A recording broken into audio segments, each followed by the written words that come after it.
Nung nakakarang araw po, habang kami ay nag-aga ni Pastor Eric sa taas, bigla namin napag-isip-isip. Sabi namin, napansin mo ba yung ating mga kasama sa pagsamba? Puro dalaga. Kumbaga, mga widow, mga dalaga na uli. Di ba? Sabi kong gano'n. Hindi natin kasi pwedeng malaman kung sino yung gustong paalagaan sa atin ng Lord. Pero nagagalak po kami, nakasama namin kayo. Kumbaga, alam naman natin na ito yung panahon na marami na tayong pinag-a-adjustan sa buhay, di ba? Mga bagay na mga nararamdaman. Pero salamat sa Lord, may pagkakataon tayo na bago dumating yung pagkakataon, tawagin tayo ng Lord, ready tayo. Salamat sa opportunity na yun. Ayan. So, bali, ito pong ating pinag-aaralan, pang-pitong parte na po ito. So, sa mga bago po na hindi po nakasabay, ang pinag-aaralan po natin patungkol doon sa mangyayari sa hinaharap. Yung mga bagay na importante na dapat nating alam. Kasi, napakaganda na bago mangyari itong mga bagay na ito, naka-ready tayo. Hindi tayo masusurpresa. Hindi tayo mabibigla. Diba? Nakakatakot kasi yung biglang may nangyaring kaguluhan, kahirapan, at hindi mo alam. Hindi ka nakapaghanda. Sabi nga ni Pastor po, nung nag-aaral kami nung Monday, sabi niya, marami po kasing kapatiran nun sa Riyadh, hindi po dumidiretso ng Pilipinas pag umuwi. Usong-uso pa po kasi maluwag ang Canada noon. So pamilya-pamilya po sila, pagkatapos po ng Riyadh, doon po sila pupunta. Actually, naaya po kami doon ni Pastor, may mga tutulong sa amin, sponsor, pero isang nakakahadlang sa akin, personally, ayoko ng malamig. Hindi ko po kaya yung malamig, kaya isa pa po yung pangalawa, ang sarap kasi kumilos sa Pinas. Pag nakikita ko po yung kalagayan doon na parang trabaho, bahay, hindi masyadong yun po isa, pero hindi nilob ng Lord, ito kami ngayon sa Pinas. So sabi ni Pastor, bago po pumunta ng Canada, yung mga mag-anak, kapatiran, meron silang ginagawa. Nagpe-prepare sila dun sa darat na nila ron. Sa Riyadh pa lang, bumibili na po yun ng mga makakapal na pangginaw, yung mga thermal, kasi matindi ang ginaw po doon. Ano pa, nag-aaral sila ng mga language, yung IELTS ba yun? Nag-aaral sila nun para maipasa nila. Ibig sabihin, bago ka pumunta doon sa lugar na yun, kailangan handa ka. Hindi ka pwedeng basta pumunta doon nang wala kang alam, hindi ka prepared. Baka pagpasok mo pa lang doon, wala kang pangginaw, hindi ka naka-ready. Nasa airport pa lang, maligas ka na doon, hindi ka na makakilos. So, ganun din yung ginagawa natin ngayon. Kung bakit po tayo ay nagkakaroon ng time para sa Lord. Kasi we are preparing na one day, naniniwala tayo, mamimit natin ang Lord. Kaya at marami na tayong mahal sa buhay na namit na ang Lord. Nakita na ang Lord. So, bago pa dumating yung panahon na yun sa buhay natin, ang gusto ng Lord, ready ka ba? Ikaw ba ay mukhang panlangit na? Yung ugali mo ba panlangit na? Di ba? Kumbaga, naayos na ba natin yung ating sarili na pagharap natin sa Lord, papapasukin tayo? Di ba? Na doon tayo ay sa Lord. So, babalikan po natin ngayon yung ikapito na pag-aaral natin ngayon, patungkol pa rin po sa Israel. Sabi nga natin, malaking bagay ang nangyayari sa Israel kasi ito ang nagsasabi kung kailan at bakit ang lapit ng dumating ng Lord. Ang lapit ng mangyari, ang sinasabi ng Lord sa Biblia na magkakagulo. At yung kaguluhan na yun, hindi katulad lang ng kaguluhan sa Pilipinas. Malawak ang kaguluhan. So, before dumating yon, sabi ng Lord, mag-ready kayo kasi aalisin ko kayo sa earth. Kukunin ko kayo. Yun yung greatest hope naman natin. Kaya dapat aware po tayong lahat. So, ngayon po, eto na tayo sa Israel. So, ang Israel po kasi naghahanda ang Israel. Okay, maliwanag po sa Biblia, naghahanda. Saan naghahanda ang Israel? Israel is getting set up for, bakit na nagse-set up ang Israel ngayon? Bakit yung kalagayan ng Israel ganun pa rin? Dahil sabi po, sa verse 27, merong isang darating prince. Yung prince na to, kung sa atin ngayong panahon, leader. Okay? Kumbaga, matalino tong leader na darating, ang sabi ng Biblia. Etong leader na to kasi ang magbibigay ng peace, ng kapayapaan sa Israel. Di ba alam naman natin up to now, gera pa rin. Merong paminsan-minsang ceasefire, may ceasefire yata ngayon ng Lebanon sa pero dire-diretso pa rin. Never nagbaba ng armas ang Israel. Never nagpatay ng ano yan, yung mga, ano tawag doon, yung mga Iron Dome. Iron Dome. Hindi nila pwedeng patayin yun. I-off yun. Kasi anytime, sabi ko nga sa inyo, isa lang po na tumama sa kanila malaki, mawawalang Israel. Yung Iron Dome, pag-intercept yun ng mga missiles. Yan. Lagi po yun. Napakarami po yun. Araw-araw po yun. May ini-intercept na missile po ang ang Israel. So darating tong prince na to, shall come, at yun nga yung Antichrist. Kaya hindi siya parang demonyo na lalabas. Hindi siya may sungay. Etong taong to, kahali-halina na ang buong mundo magaganyak niya. Ang galing niya kasing mabuno, ang talino niya. At one thing na bibigay niya kasi sa buong mundo, peace. Sino aayaw doon? Okay, finally, male-level up na yung mga presyo ng bilihin. Wala nang gera, wala nang mga masasama. Sino may ayaw noon? Ito kasi yung bibigay ng Kaya ang Israel ay magsasubmit sa kanya. He shall confirm the league, the treaty, the covenant with many. Many refers to the Jews. Gano'ng katagal? 1 week or 7 years.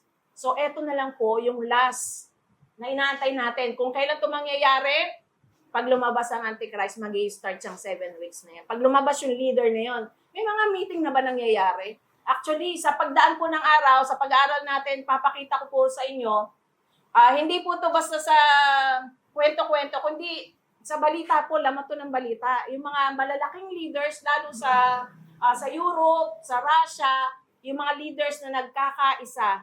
Kaya actually, meron nagkakaisang leaders, BRICS. I think BRICS yung pangalan nila. Ano nga yung BRICS? Hindi ba to ano yung B? Belgium, kung ako nagkakamali. R, Russia. I, Indonesia. C, China. Yes, Saudi Arabia. Saudi Arabia, BRICS. Isa sa motto nila, isa sa goal nila, pabaksakin ng dollar or pabaksakin yung ng US. Kumbaga may sarili silang currency. Dadaanan po natin yan. Kaya po, hinihiling ko sa inyo na magpatuloy tayo dito sa pag-aaral na to. Kasi ayaw natin mag-summer. Di ba? Pag hindi natin naipasa to at hindi tayo ready, pagbalik ng Lord, hindi tayo gagraduate.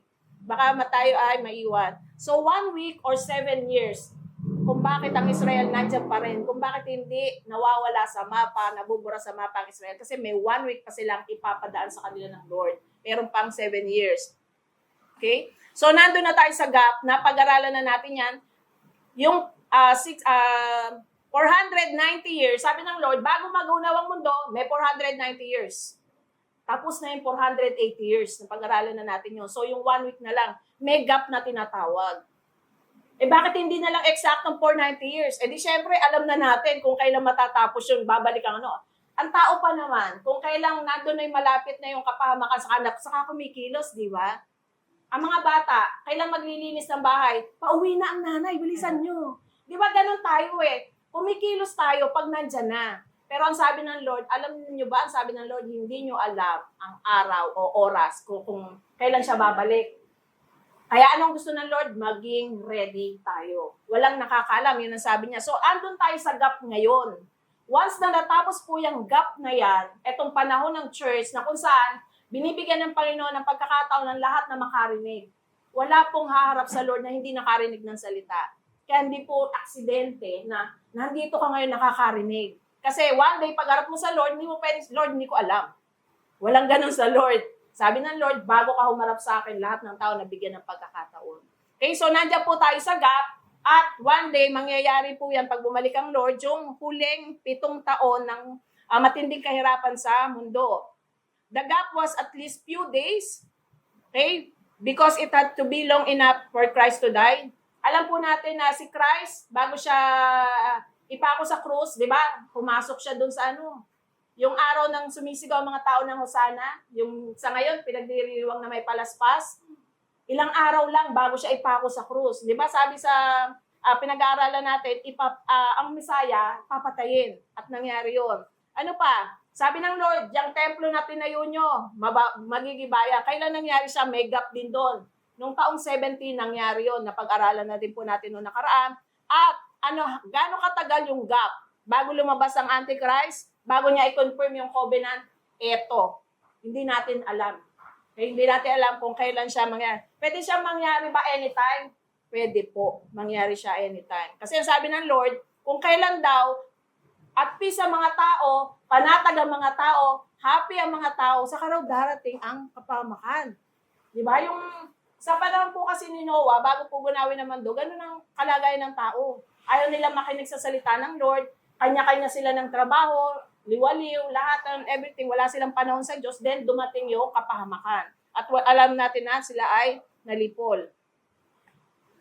So sa Isaiah, nung ipanganak po ang Lord, nung sinabi kay Isaiah na may ipapanganak na baby, yung son ibibigay, sa kanya ilalagay yung pamamahala, hindi pa naman nangyari yan eh. Okay, pinanganak siya pero wala pa yung pamamahala na yun kasi mangyayari yun pagbalik niya. So ganun katagal yung gap, hindi pa nangyayari although sinabi na ni Isaiah. So ngayon po, nasa church age tayo. Ibig sabihin, ang Lord nagbibigay ng pagkakataon bago siya bumalik sa lahat ng tao. Okay? Wala na po ngayon pinipili. Even sa Facebook, makakabasa kayo ng para sa patungkol sa Lord. Sa YouTube, sa TV. Kaya ang tao, kahit saan sumuli ngayon, maririnig niya na ang salita ng Lord. So wala po tayong excuse sa Lord. So we're living in that time now, the church age. No man knows the day nor the hour. So wala po kaya po pag kami nagyaya sa inyo, oy, babalik na ang Lord. Marami po kasing ganun eh. Punta tayo sa lugar na to, babalik ang Lord po kayo maniniwala. Kay last year lang po, di ba? Ang daming tao nagpunta dun sa forest. Nakalimutan ako sa bansa. Kasi babalik na ang Lord, nag-aantay sila doon, nakatingala sila doon sa forest. Hindi nangyari, ni-reschedule. Di ba? I think 24 yata yun, tapos bumalik sila. Hindi, 27 pala. Ano kamali? Okay, so wala po na makakaalam. Ulitin ko, saan natin mamimit ang Lord pag bumalik siya? Sa lugar ba? Sa Amerika ba? Hindi. Sa Alapaap. So kung hindi ka pupuntang langit, paano ka pupunta sa Alapaap? Kahit may jet ka pa, hindi ka makakapunta doon. Kaya nga gusto ng Lord, be ready. Ang galing ng Lord, no? Hindi niya inano ang meeting place. Okay, sa SM Mega mo lang meeting place. Doon ko kayo susunduin. Ang dami makakapunta, di ba? Minsan nga, yung mga sa mga bigayan, di ba? Ano tawag doon? Yung mga relief. Minsan, pag wala kang number, nag-aalatsamba ka eh. Di ba? Baka mabigyan tayo, pila tayo. Sa Lord, walang ganun. Kaya sabi ni Lord, sa Alapaap, tayo magkikita-kita. Kung hindi ka pupunta talaga, no, wala kang means para mapuntahan nyo. So, ang gusto lang ng Lord, be ready anytime. So, ang sabi sa Psalm, pray for the peace of Jerusalem. Kasi ang kalagayan ng Israel ngayon talaga ay binobomba at binomba sila, ginegera at ginegera. Ano ba kaya makakasolve doon sa problema nila? Marami kasi nagbibigay ng ano para matigil yung problema. Ano sa tingin nyo? May mali bang ginagawa ng Israel kung ba't ayaw silang tigilan? Hinihingi kasi, di ba, ng Palestine, yung kanilang place na ibigay sa kanila. Ano bang maganda kayong solusyon? Mag-give up na lang ang Israel? Tumigil na ang Israel para matigil ang gera? Sabi ko sa inyo, once na nagbaba ng armas ang Israel, mawawala ang Israel sa isang iglap. Pero nasa plano kasi ng Lord ng Israel, masusurvive yan. Okay? So, tingnan natin yung problema. Ito, current events na to, nangyayari na to. Saka kaya sa mga mahilig mag-aral ng panahon na nag-aaral pa tayo, ano po yan, mga nangyari po yan sa mga history. So, ang sabi ng iba, pagka ang Israel daw, payagan na lang nila yung Palestine ngayon, kasi Palestine yung kaagaw nila ngayon sa bansa nila, payagan na lang nila para magkaroon na ng kapayapaan, ibigay na nila sa mga Palestine. Sa Gaza, doon sa wag na silang lumaban, ibigay na para raw matigil ang Sa tingin nyo matitigil ang gera pag ginawa yan? Hindi. So, bibigyan ko kayo ng patunay na ang Israel ginawa ang lahat pang-alok ng peace para magkaroon ng kapayapaan sa Israel. Sa ngayon nga, nararamdaman natin yung gera doon, di ba? Hindi naman tayo malapit sa Israel. Paano nyo naramdaman ang gera? Sa paanong paraan? Tumaas ang gas. Ang layo natin po sa Israel, pero apektado tayo. Why? Hindi makadaan ng gas doon sa area nila. Sa Persian Gulf, di ba? Sinarado. Maraming pinatay doon, binuksan, tapos sinarado na naman. Hanggang ngayon, hindi naman po bumabalik yung ang dollar. Di ba? Wala naman akong dollar, Ate Joy. Apektado po tayo kahit wala po tayong dollar. Kasi pag tumaas ang dollar, lahat, pati bilhin, tatangayin po niyang pataas. Kasi po, yun ang ibig ko sabihin, malayo ang Israel sa atin, hindi tayong direkta nakikipagbakbakan, ramdam po natin lahat sa mga bagay na yan. So, tingnan natin, ano ba yung nangyari sa kasaysayan nila? Bakit ang gulo-gulo? Bakit hindi sila merong kapayapaan? So, ibabalik ko kayo sa taong 1914. Okay? Natalo ang Ottoman kasi o yung Turkey, sila yung nakakasakop noon sa marami. Nung World War One. Okay? Natalo sila ng British noong 1918. Hindi pa tayo umabot dito eh. 1940 plus, hindi pa rin tayo buhay noon. So, ibig sabihin, ang British na ngayon, yung merong kakanyahan, control, kasama ang Israel. Kasama yung lugar na yan, control ng British noong 1918. Okay? Hanggang noong 1936, nagkaroon ng pag-aalsa ang Arab. Okay? Nagkaroon ng gera doon sa lugar. So, ano nangyari? Nagpadala ang British po ng pag-aaral. Bakit nagkakagulo? Bakit sila nagkagulo doon?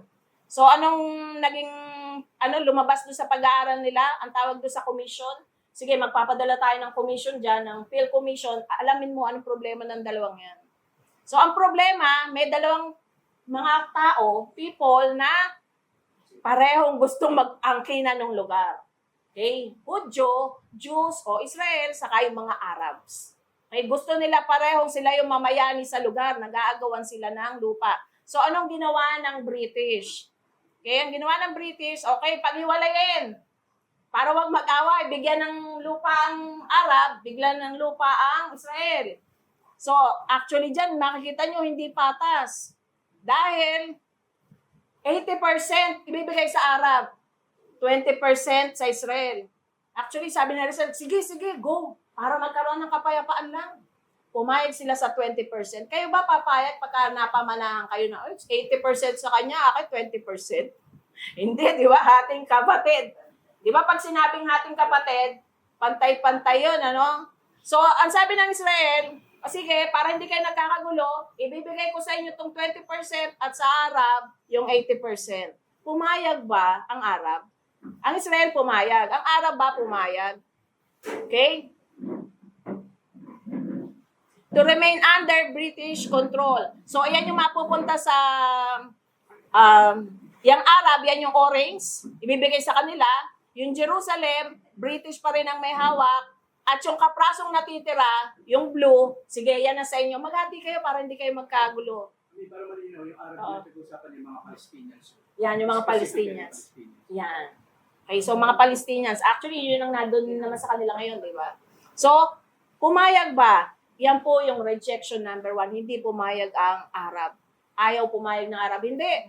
Kahit 80% na, this is history. Okay? The Jews voted, acceptin ang offer, pero ang Arab hindi. So, noong 1941, kumbaga, nag-usap din, ang UN naman ang pumasok po dyan. Alam niyo yung UN? Di ba? Nasasakupan tayo niyan. United Nation. Ang alam ko lang kasi sa UN, yung parada ng mga bata. UN parade. Di ba? May United Nation po tinatawag. So, pumasok din po ang UN para sila ay ayusin. Para yung mga lugar-lugar nila, sige, dyan na lang kayo mag-focus. Huwag na kayo mag-ano-ano. So, ano nangyari? Pangalawang beses, ni-reject ng Arab. No. UN na po ang pumasok. No, hindi. Ni-reject pa rin yun ng Arab. Hindi sila pumayag dun sa kasunduan. So, nagsama-sama po itong bansang to, yung Lebanon, Syria, Iraq, Jordan, para gerahin ng Israel. Yan ang sinagot nila, gerahin ng Israel. Sabi ko nga sa inyo, nakikita nyo kung gaano kalaki yung orange? Ganyang karami, yung kaaway nung blue. Okay, nung Israel. Nakita nyo po kung gaano siya kaliit. Pero ano nangyari? Nanalo ba yung mga Arabs na yan? Hula lang. Sino nanalo dyan? Israel won. Alam nyo, every time makikita ko po to sa history, ang nakikita ko kamay ng Diyos. Kaya pumapalad ang sino man na anak ng Diyos na ang protection ng Diyos na doon. Kahit sabihin na natin ikaw yung underdog, api ka, wala kang masyadong tinatangkilik, mayaman ang kalaban mo kung nasa iyo ang Diyos. Hindi ka pababayaan. Israel won. So ano nangyari? Hindi sila pumayag, hindi pa rin sila tumigil. Kaya po noong 1967, nagbuo na naman po sila. Okay? Etong I think 8 or mas maraming bansa na Arab state, nilusob po uli ang Israel noong 1960. Buhay na kayo nito. Meron ng buhay. Umamin, sino na buhay nito? Nanay, buhay ka na nito. Okay? Ito po ang isa sa pinakamagandang nangyari na hindi ko rin makakalimutan. Every time makikita ko po itong miracle ng Lord na to, sabi ko, Lord, you are amazing. Ito po yung tinatawag na 6-day war. Okay, kung saan, sa loob, di nilusob siya ng mga bansang yun. Sa loob ng 6 na araw, tinapos ng Israel ang gera. Maraming nakuha ang Israel sa mga lupa nito mga anong to, nito mga bansang to. Kasi gano'n naman sa gera, di ba? Pag nasakop mo, amin na yan. Parang sa atin, nung nasakop po tayo ng Kastila, kinamkam nila, marami silang kinamkam dito. 300 years tayong nasa ano. Pero ito pong gera na to, naparaming bansa nakapaligid, 6 day lang tinapos ng Israel. Why? Andun kasi ang kamay ng Lord. Ang kakampi nila kasi ang Diyos. May pangako kasi ang Lord, no, hindi mawawala sa mapa yan kahit ano gawin nyo. Kasi meron pang 7 years akong inilalaan para dyan. Okay? Napaka-amazing po nito. Tinitingnan natin, bakit 6 days? Mm-hmm. Bakit hindi 7 days? Mm-hmm. Kasi alam naman natin yung ikapitong araw kasi para sa Diyos. Yun. Yan. Kailangan lang magpahinga sa mga sa Diyos. Yan. Sa ikapitong araw. Nire-remind sila ng Lord. Di ba? Hindi pumayag ang Lord na, wala kang katwiran o 7 araw ang Lord ang gere. Wala kaming time sumamba. Kahit sa araw, bilang ng Lord dyan. Okay? Yung ikapitong araw para sa Lord. Kaya ito, meron silang kapahingan after 6 days. Okay? So sa 6-day war, marami sila pong nakuha na lupa, ginamit nila ngayon yun. So sabi nila, okay, nakuha nila ang West Bank, ibabalik na Israel sa Jordan. Nakuha nila yung Gaza, ibabalik namin sa Egypt. In exchange of peace, bigyan nyo kami ng kapayapaan. Tigilan natin ang gera, isosoli namin yan, sabi ng Israel. Ano pa? Yung malaking bahagi ng lupa na nakuha nila, ibalik din sa Arab. For the exchange of peace. Just please, bigyan nyo kami ng peace. Pero napag-aralan natin, sabi ng Lord, dire-diretso ang kapahamakan na mangyayari sa Israel. Matatapos lang yan pag bumalik ang Lord, di ba? So tayo, hindi na tayo nasusurprise na kung bakit hanggang ngayon may gera sa Israel. So anong sagot? Ang iniisip ng Israel, pag ibinalik natin yan, magkakanya-kanya na, magtayo na sila ng sarili nila para hindi tayo ginugulo. So, nagkaroon ng pag-uusap noong 1967, yung Arab League Summit. Alam niyo, sinagot lahat ng mga bansang yon. Nung ibinalik nila yung mga lupa nila, 3 beses lang ang sinagot nila sa Israel. No peace with Israel, no recognition of Israel, no negotiation, nabubulol ako, with Israel. 3 no ang sinagot nila sa Israel. That is rejection number 3. Kaya pangatlong rejection na hindi nila binibigay ang kapayapaan sa Israel. So, 2000, okay, palapit tayo ng palapit. So, ano nangyari? Yung Prime Minister po ng Israel, si Barak, nagkaroon din sila ng meeting. Okay, sa Camp David. Okay? So, saan yung leader ng PLO, ng Palestinian, kilala niyo, di ba? Itsura pa lang. Ganyan ang itsura niya sa si Yasser Arafat, nakipag-usap sila ng para sa kapayapaan uli. Magkaroon tayo ng kapayapaan, tigil natin ang digmaan. Sabi doon, ano ang usapan nila? 94% ibibigay namin ng West Bank. Yung east ng Jerusalem, maging capital nyo na.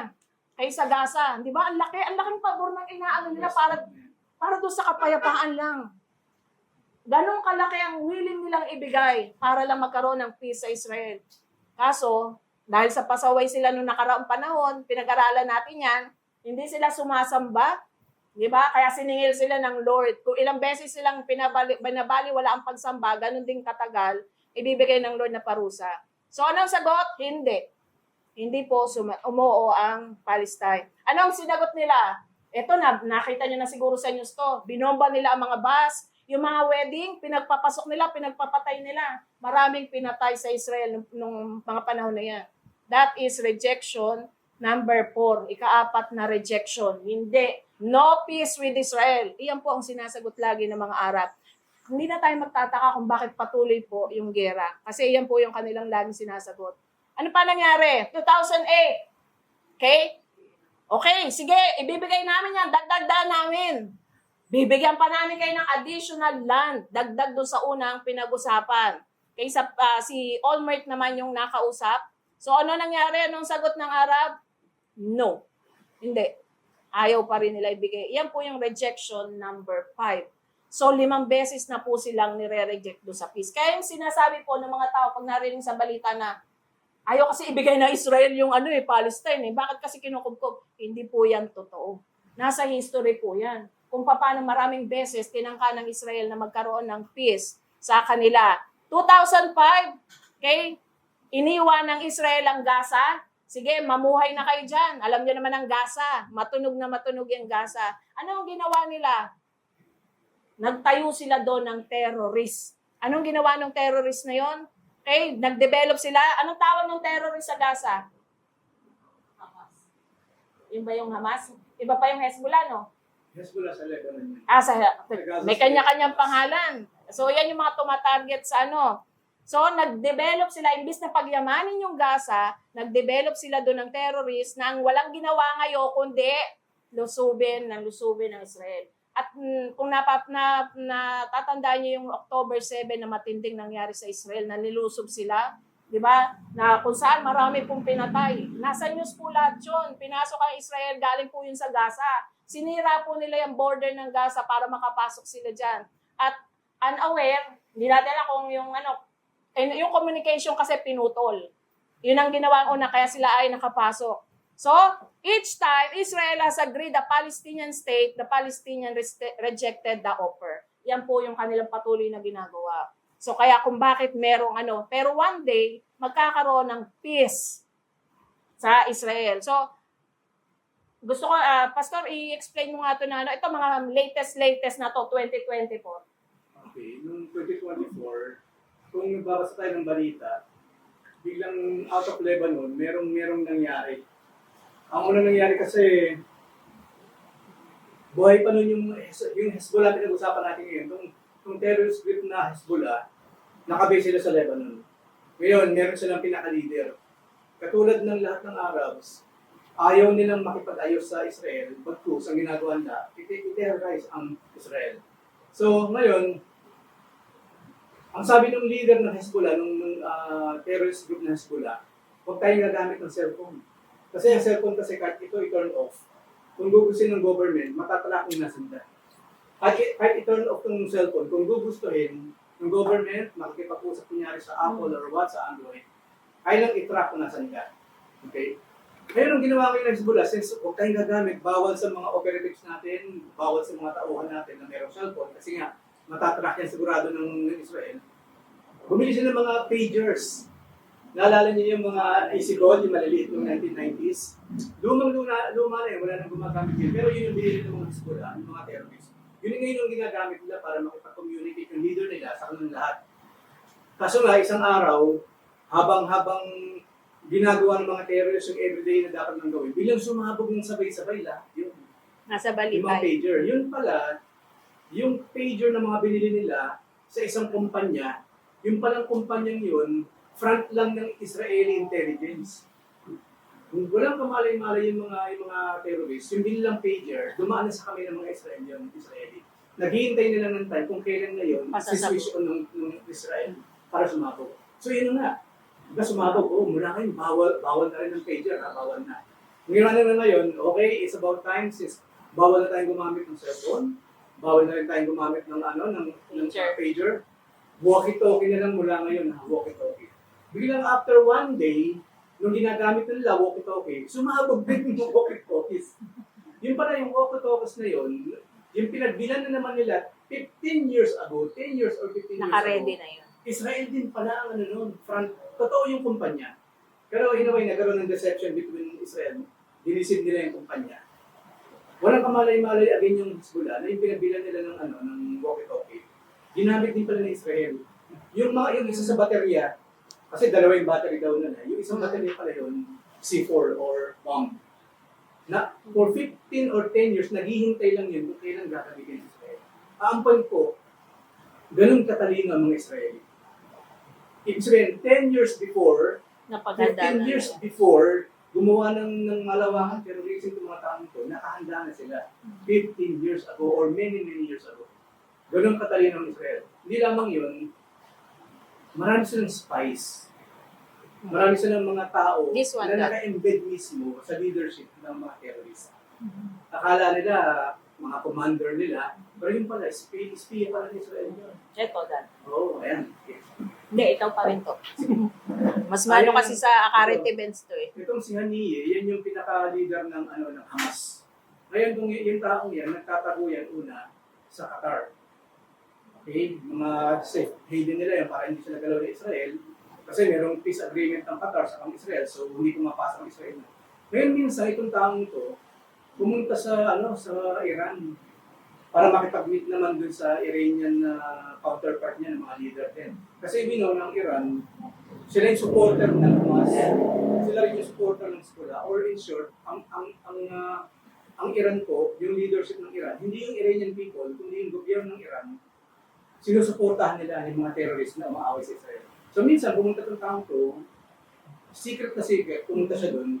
Ngayon, yung mismong building na tinitigilan niya, since may mga espiyang Israel palang naka-embed na mismo sa Iran, sinubaybayan nila ng maraming taon yung kilos ng tao.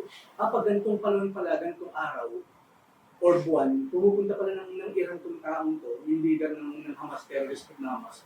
At dito pala siya tumitigil sa building na ito. Ngayon, ang tricky part doon, hindi alam ng Israel anong kwarto, anong floor. Pero ang ginawa ng Israel, kasi nag-gather sila ng maraming mga intel sa mga nandun na, hindi naman hula, kaya lang ang pinaka-most possible na lugar or floor na pwede niyang tigilan, itong dalawang floor nito. Kaya ang ginawa ng Israel ngayon, bago pa siya pumunta doon, itong taong to, bago pumunta doon sa lugar na yun ulit, meron na sila nakahandang bomba ulit. Naghihintay lang. Tapos, malayong, let's say, mga ilang kilometro away, nakatanaw lang dun yung mga agent ng Israel. Once na nakatanggap sila ng information na surely nandun na yung tao sa kanila, si switch on. Or palili pa rin yung missile. O yung missile na nakatupas doon. So ang point ko, napakatalino ng Israel compared sa kanila na umaaway sa Israel. Isa pa. Ito naman yung mismong leader ng Iran, si Ayatollah Khamenei, kasi na-assassinate na rin ng Israel yan. Leader. Sa ganang gera. Ang galing na naman ng Israel, mas daig ng Israel yung ginagawa ng James Bond. Yung mga pelikula walang sinabi sa totoong buhay na ginagawa ng Israel. Yung Israel po nagawa nilang i-hack lahat ng mga traffic lights sa Tehran, sa Persia. Kaya nalaman nila yung kung saan pumupunta yung kotse kasi hindi nila alam saan yung exact pinupuntahan itong mga tanto kasi nagtatago sila eh. Pwede siya i-assassinate ng Israel kahit nandun sila sa bansa nila.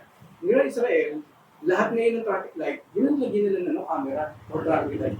Kada dadaan ngayon yung mga convoy nito, alam nila ngayon yung schedule nila, yung ETA nila, nalaman ng Israel. At nalaman na mismo, meron din silang tao doon, spy, na sa building na ito pala, pumupunta yan sa floor na ito and so on. Ngayon po nangyari, meron pagkakataon, since nalaman nila yung kilos even ng mga matatas na generals itong taong ito, nag-send ang Israel ng peking message sa lahat ng mga generals, lahat ng mga leaders itong presidente na ito, na mag-meet daw sa lugar na ito. Nung nandun na silang lahat, saka ngayon binomba ng Israel nila, patay lahat. Yung mga matatas na leader. Tapos later on, ito na, nakuha na rin ng taong ito, si Ayatollah Khamenei. In a very, very smart way din. So, why siya nangyayari? Kasi ang Diyos ng Israel ay buhay na Diyos. At matalino. Diba? Ayan yung Israel na pinag-uusapan natin. Ganyan lang siya kaliit. Okay, yan tuldok na yan. Halos di mo makita sa mapa ang Israel. Pero kaya niyang talunin yung malalaking bansa sa ngalan ng Lord, sa tulong ng Lord. Sa talinong binigay ng Lord. Wala siya pinagkaiba ng panahon ni Gideon. Noong panahon ni Gideon, thousands and thousands ang kalaban na pumaligid sa kanila para sa liwa sa akin. Ngayon, hindi ba? Andun din yung kamay ng Panginoon. Nanalo ang Israel, hindi din sa 300 na nitira eh. Imagine po, yung kalaban po, thousands ang dami nila. Yung mga tao ni Gideon, nung paliitin ng Panginoon, 300 lang plus si Gideon. Paano natatalunin yung laksa-laksang army?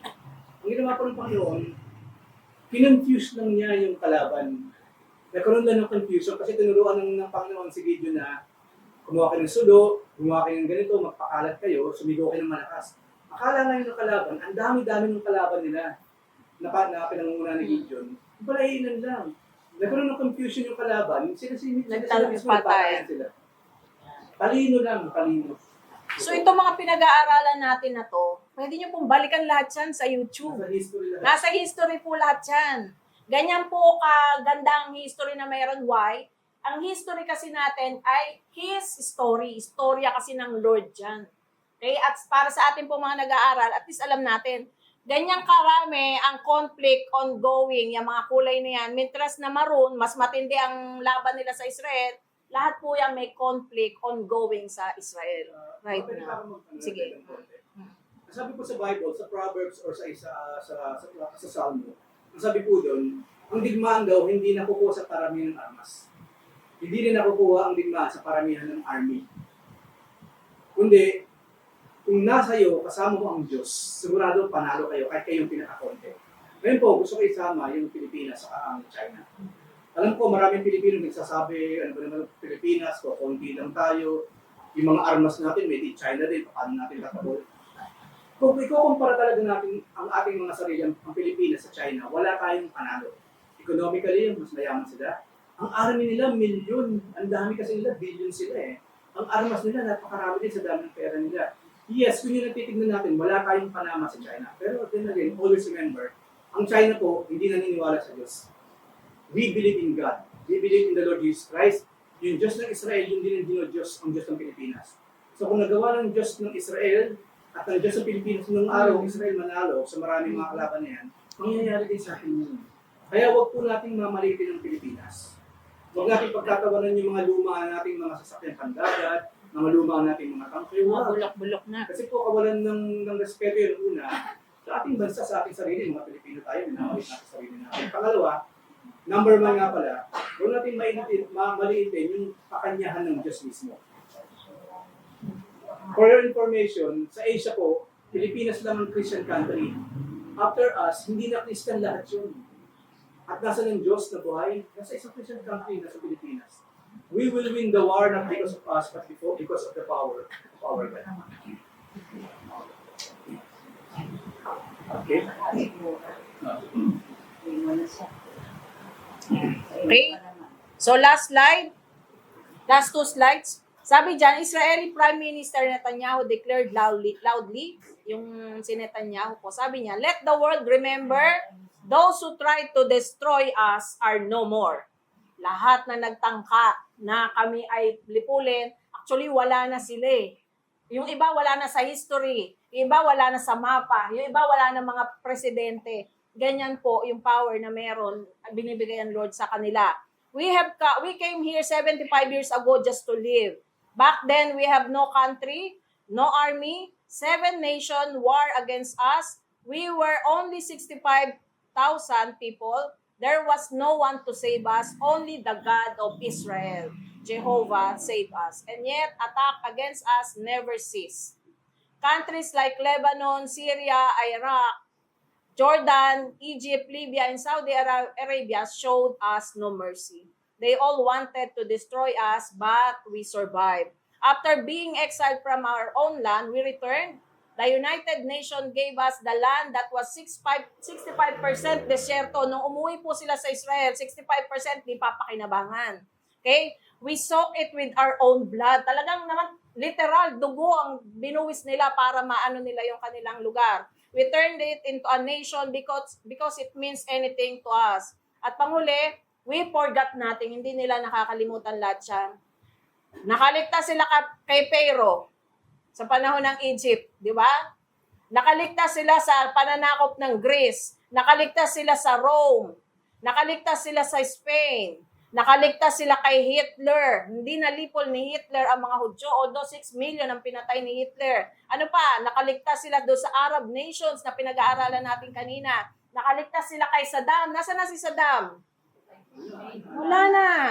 Okay? Nakaligtas sila kay Gaddafi. Kaninong presidente to? Wala na rin yan. Hamas, nakaligtas sila. Hezbollah, nakaligtas sila. Iran, nakaligtas sila. Those are yun ang kamay ng Diyos na protection sa Israel. Kaya kung meron po man tayong lalapitan, tatakbuhan, walang iba yan kundi yung Diyos na Israel. Okay, yung Diyos na buhay. Yun yung napaka mabisa. Kumbaga, magkakaroon ka ng kapayapaan pag alam mo, hindi kakampi mo ang Diyos. Ganyan po kagaling yung bansa. Ako, sa totoo lang, pag pinapanood ko po yan, naiiyak po ako. Sabi ko, Lord, you are amazing. Lord, salamat, may pangako ka na one day, bago matapos ang lahat, magkaguluman sa buong mundo, sabi mo, isi-save to mo kami. So, panghawakan po natin yung pangako ng Isa yan Lord sa na yun. maraming patunay na merong Diyos at yung Diyos na kinikilala natin, buhay siya at active sa ating buhay.